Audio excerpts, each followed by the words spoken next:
We're going to take the value scale that we just made and apply it now to a drawing of another empty cardboard box. So you want to start out by laying in a medium value with your pencil on the side, just like we did with our value scale. So you want to cover the whole page with an even kind of the number 3 value. It's okay if you see some pencil lines because we're going to smooth it out with a tissue or a paper towel or a napkin. Or you could even use another piece of paper to smooth it out, or your fingers. I don't like to do a lot of smudging, but this is a time I do want it a little smoother. So you get your page or your area filled with value, and you just take a tissue or paper towel, and that does lighten it a little bit, and it gets rid of some of the pencil lines. So here's our box. So you want to decide what's light, what's the lightest area or plane on the box, and I'm going to pick that bottom right side of the box that's sitting on the ground and lighten that a little bit. So just like we used our eraser on the value scale to lighten some areas, we're going to do the same thing to create the box. Notice I did not draw the box with my eraser. I'm just removing value. So now I'm going to remove the negative space, which is the space around the box.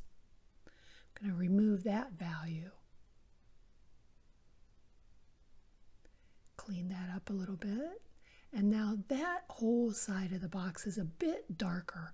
So I want to darken it a little bit because there's a high contrast between that negative space and the actual box. But I'm going to leave a lot of that area of the box, kind of that medium value.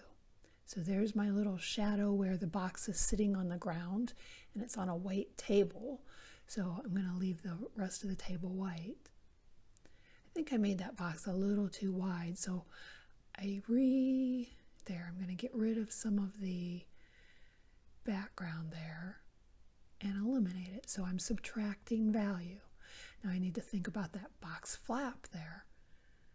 Not drawing it, just eliminating value. So now this flap, this is hard, okay? You have to kind of think about what you're doing. So the next flaps are at an angle. So use your pencil to kind of figure out what angle they're at.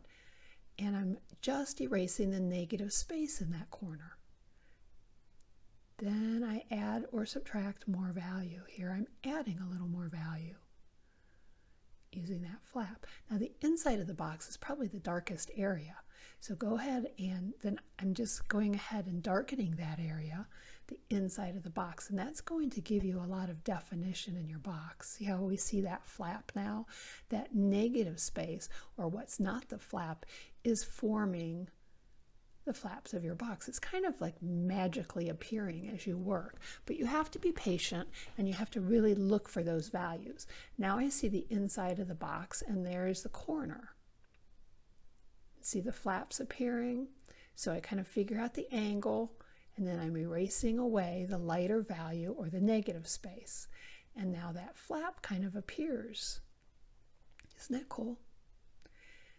Straightening that up a little bit. I'm not really outlining, I'm thinking about removing value. So it gets a little tricky right in here. That light area I took away a little too much, so I'm going to add some in that crease. Got to figure out that flap, the angles. They're started to be there. That little V shape will help me. So when I draw that V shape and get the angle of that back flap right, I can get rid of more of that negative space.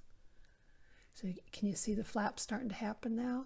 Now I darkened that back flap a little bit, and then the front forms, that front flap kind of forms as I work. I'm getting rid of some of my eraser marks. Don't brush it too much because you'll smudge everything. You want to keep it kind of clean. This will have a little bit of a fuzzy or a blurry look as you do this, but it's okay. You don't want sharp edges. It has a softer feel. Now I'm just tidying things up, making sure they're right, checking the angles, checking the values. And I'm about done. Adding a little more. Remember, I'm adding and subtracting values to this whole thing to get my reverse drawing. And there I'm done. Pick a box and you try it now.